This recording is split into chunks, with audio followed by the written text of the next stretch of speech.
In December 2003, a Bengal tiger attacked a small boy named Clayton James Edler, no older than the age of 10. The boy was shoveling snow a little bit too close to the tiger's den when the encounter happened. According to Matthew G. Libman from Michigan State University, the animal dragged Clayton under the chain link fence and into his cage, mauling the boy. Clayton's uncle, hearing the boy scream, dashed to the boy's rescue, attempting to get the tiger to relent. The 400-pound beast did not let go of little Clayton, though, so the uncle had to run inside and grab his gun. After shooting the tiger, only to discover that Clayton and the tiger were both dead at the scene. I'm here to tell you the dangers of owning an exotic pet. Not to deter you away from it, but just so you understand, and you should research more about the animal before owning it. 1. The attacks.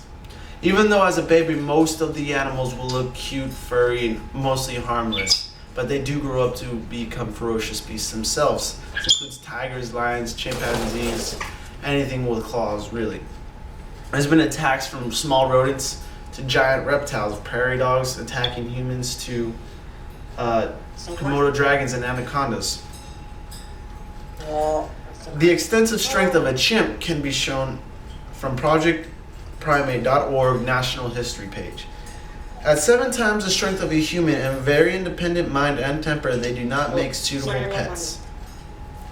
Chimpanzees have been known to attack appendages, whether it be fingers, nose, ears, toes. They also have been known to attack genitalia. This is very common. What does this have to do with me? Well, as you can see, I do have African gray parrots. One is over there on the curtains, and then we have another one on the cage. And parrot bites from the smaller species are about 700 pounds per square inch. Even though they do not bite at full force every time they do bite you, most of the times it could break the skin or do some damage to your skeletal structure. 2. Public health and diseases. One reason why not to own them is because of diseases. From Mr. Limon, an outbreak of monkeypox occurred throughout the Midwest among the individuals exposed to prairie dogs. This outbreak led many states to ban the owning of prairie dogs, or just to restrictions on rodents altogether, just to make it more strict to have them, so none of this would happen ever again. But prairie dogs aren't the only ones that create disease. Mr. Limon goes on to say 90% of reptiles carry salmonella, which can be transferred to humans through feces. The CDC estimates 70,000 people every year contract salmonella from their pet reptiles.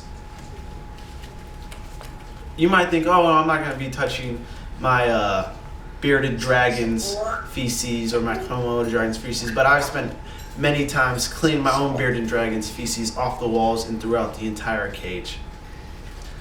Monkeys also contribute to this. Macaques have been known to carry herpes virus 1, which also is known as the B virus. Mr. Limon from Michigan State University says 80% of untreated humans who contract the B virus die from the infection.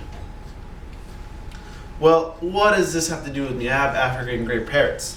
Well, African grays carry the avian flu virus and sometimes liver and intestine parasites, and many others as well. The third and final reason, animal welfare. The cages they're put in, the way they're treated, the food that they have. This is one of the least common out of the bunch, but is not unknown. One of the most famous cases in California, private breeder's house was raided, and they found 90 tiger carcasses. They even found small baby tigers in the freezer, starving. This is a case of obsession and overpopulation.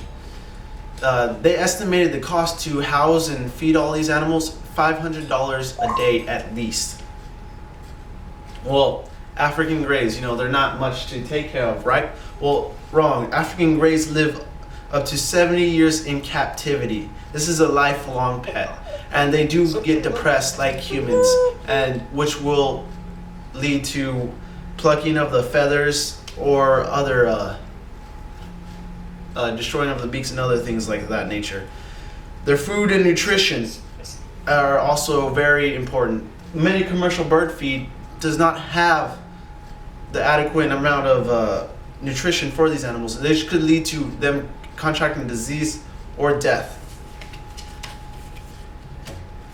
In conclusion, I hope that you guys all research the attacks, public health, and the welfare of these animals before even deciding to buy any of these.